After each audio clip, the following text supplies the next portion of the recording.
Hey guys, welcome back to my channel. In today's video, we're going to be talking about my least favorite, I was gonna say the worst books that I read in 2022, but I think it'd be nicer to say my least favorite books of 2022. So without further ado, let's get into it.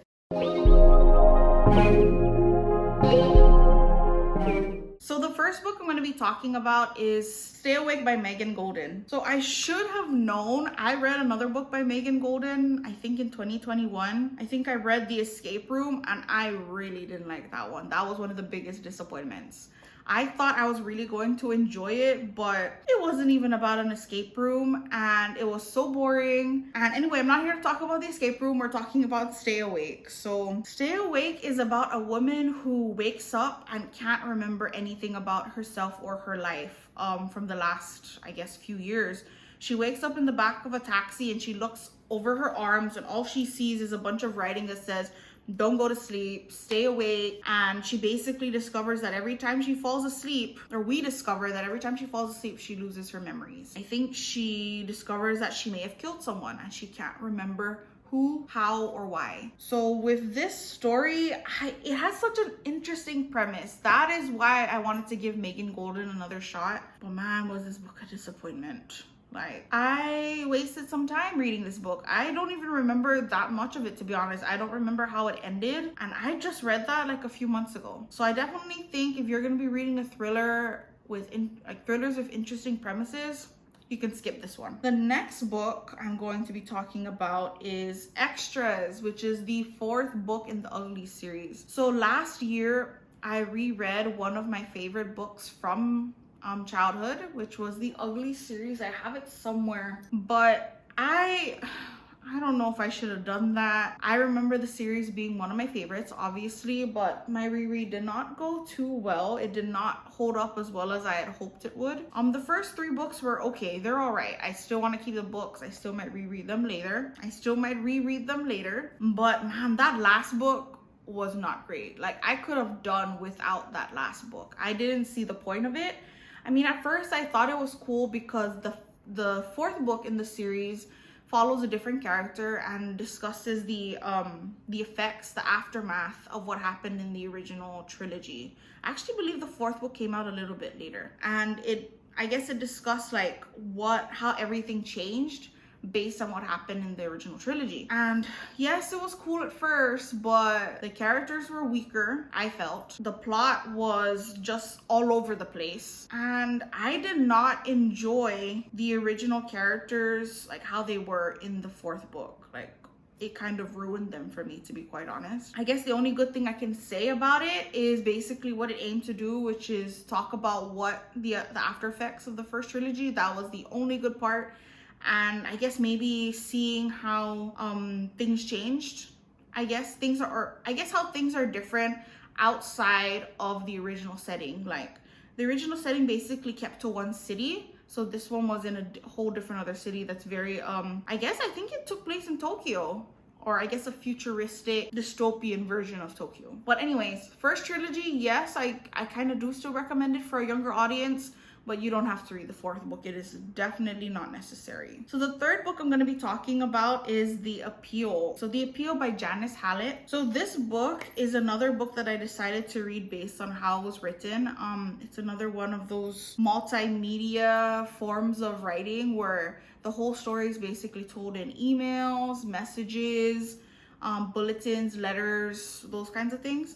So you basically hear the whole story through this case file of documents that these investigators are studying to solve a murder of one of the members from this theater group. So I thought that premise sounded really interesting, and I think you're gonna notice a theme here. I read a lot of books based on I obviously hope that I'm going to enjoy them, but they don't pull through. Like, they have such an interesting storyline and interesting plot. It's just not executed well. And I feel like that's what happened with The Appeal. It did keep me interested. I'll give it that. There's definitely some parts where I was very interested in what was going on, but I found the characters really annoying. Like, I could picture people in real life. I guess that's the point to it. These people felt very real, but they're also very, very annoying and very aggravating, and I hated reading from them. The twists weren't all that great. Like, I was expecting more. The setting was pretty boring, not gonna lie. Small town, I wasn't feeling it. The next book I'm going to talk about is Night of the Mannequins I think it's by Stephen Graham Jones. So these kids decide to pull a prank with a mannequin in a movie theater. Everything changes when the mannequin suddenly stands up and walks out of the movie theater.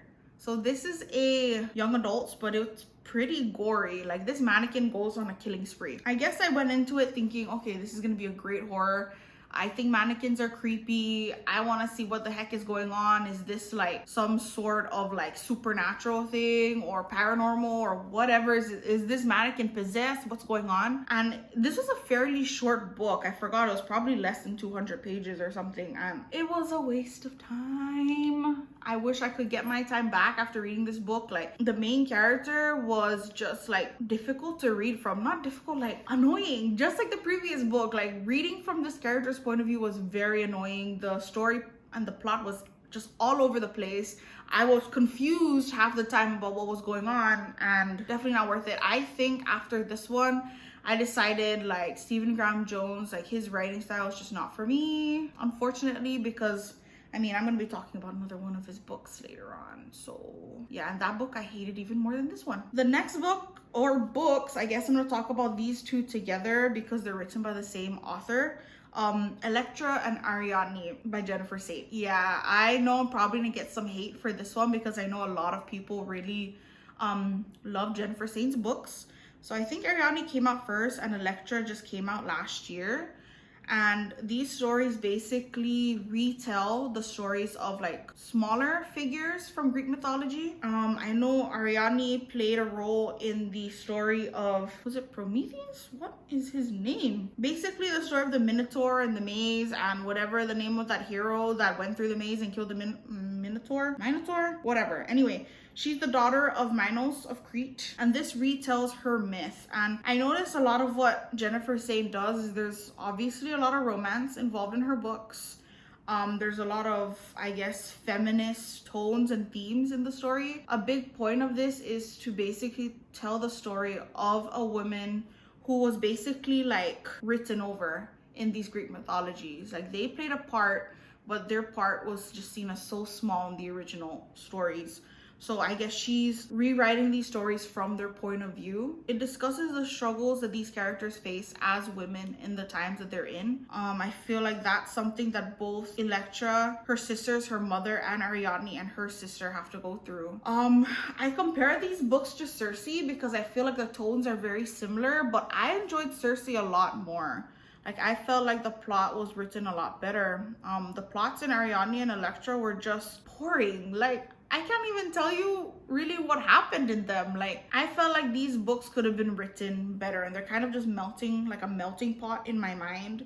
It's basically like the same story, but change the characters' names is how I feel. Like, the tones are way too similar. These characters just feel the same. They're the same kind of people. There's not that much development for me in who they are as people. And Elektra was just so annoying. I gotta say, a lot of these characters, like, it's not always told from the same person's point of view. Usually it's like a few women in each story.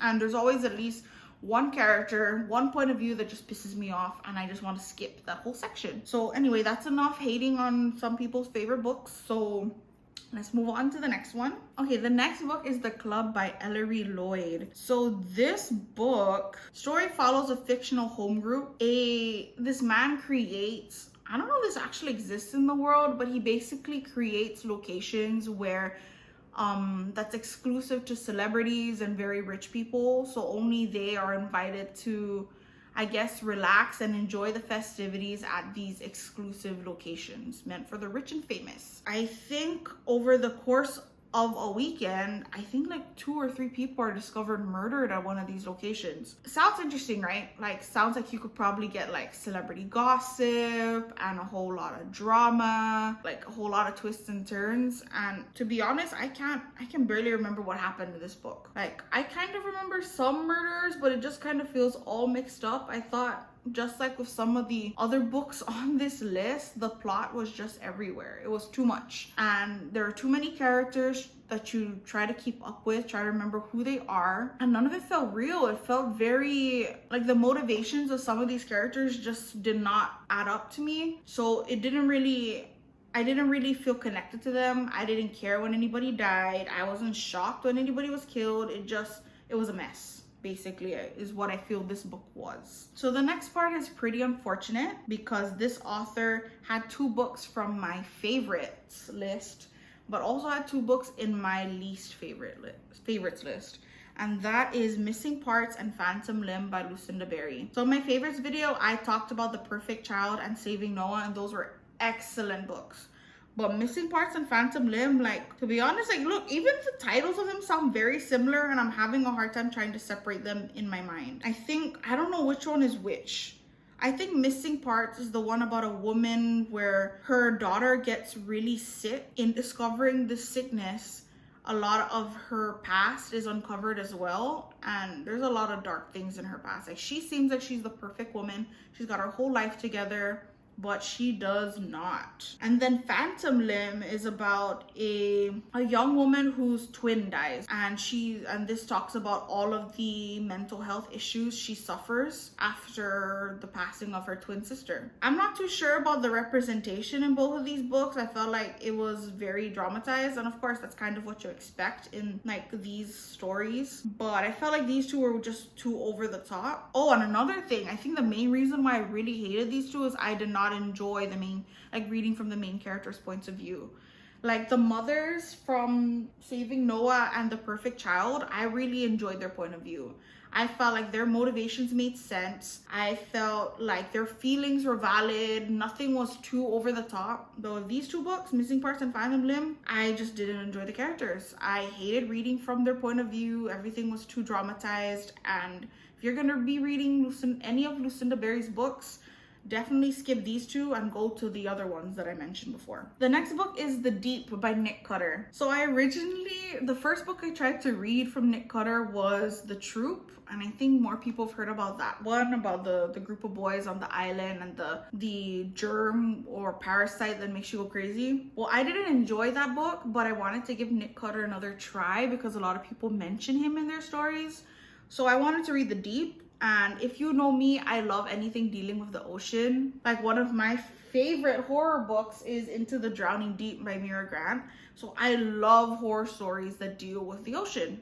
And that's kind of what I was expecting in this book, but that is not what it was about. So The Deep is basically told in the aftermath of this pandemic that basically destroys the world, and the only hope rests in this underwater laboratory deep in the Marianas Trench where these scientists are trying to discover like a cure for this pandemic. And so this man goes into this facility to find his brother and hopefully help his brother find the cure. But like, I was expecting like underwater thrills, like, or underwater horror, like crazy creatures like squids and sharks, or even like mermaids or fantastical like creatures. But this was not that. Like, I don't even understand. This book did not need to take place under the Marianas Trench. Like, it didn't even have to be located there because it had nothing to do with the ocean, with the trench. Like, it was basically just an isolated setting. That's all they needed. So no underwater themes, and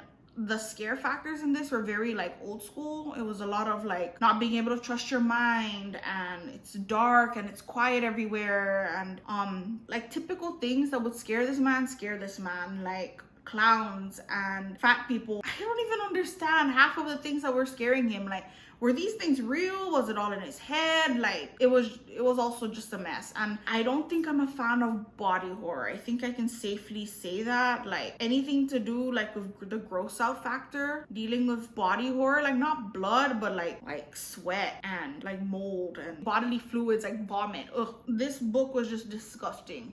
I think that's the best thing I can say. It was disgusting mix of old school horror that isn't even scary anymore. So maybe that's why a lot of people talk about The Troop. If you're gonna read from Nick Cutter, I guess read that one, because this one was a disappointment. This one was horrible. Skip on to the next. I guess the next book I'm gonna talk about is My Heart is a Chainsaw, also by Stephen Graham Jones, who also wrote the Night of the Mannequins. And I hated My Heart is a Chainsaw even more than Night of the Mannequins. I guess I hated them for different reasons. I liked just the beginning of Night of the Mannequins. The premise was great. It's just the execution for the rest of the book was horrible. And I guess the only reason it gets a plus up is because it was such a short book. My Heart is a Chainsaw is a full like a full-size novel, maybe like 300 something pages, about this girl who is, what is it even about? So I went into My Heart is a Chainsaw like wanting a great slasher. So this tells the story of a young half Native American girl, and her story, she grew up in a very horrible household. She has an abusive father, an absent mother, and a whole town that just either dislikes her or completely ignores her. And she is a horror, or I'm not really a horror, I think she's a slasher fanatic. Like, if you love slashers, if they are like your favorite thing, you'll probably enjoy reading from this character's point of view, because she talks about it constantly. Like, she talks about, what is it, I guess the Halloween series, Nightmare on Elm Street, Friday the 13th, like that's her thing. So those parts I thought was pretty fun, but everything else from this main character was just annoying, and that is definitely something I know that's a deal breaker for me. If I don't enjoy the voice of the main character, I am not gonna enjoy the book, and that was the case of this one. The twist at the ending, I absolutely hated it. I hated it. It changed everything in the book for me, and I thought it was horrible, and that is basically why I am giving this book a very low rating. Like, that ending was horrible. Okay, the last book I'm going to be talking about is You've Reached Sam. So I remember a lot of people were talking about this book and the premise of it. It's basically where this teenage girl, her boyfriend dies in the car crash before the book even starts, and she decides she wants to give his phone a call so she can hear his voice on his voicemail. Instead of hearing his voicemail, she's shocked when he actually answers the phone. So we don't know what's really going on in this. Is this like magical realism? Is the main character going crazy?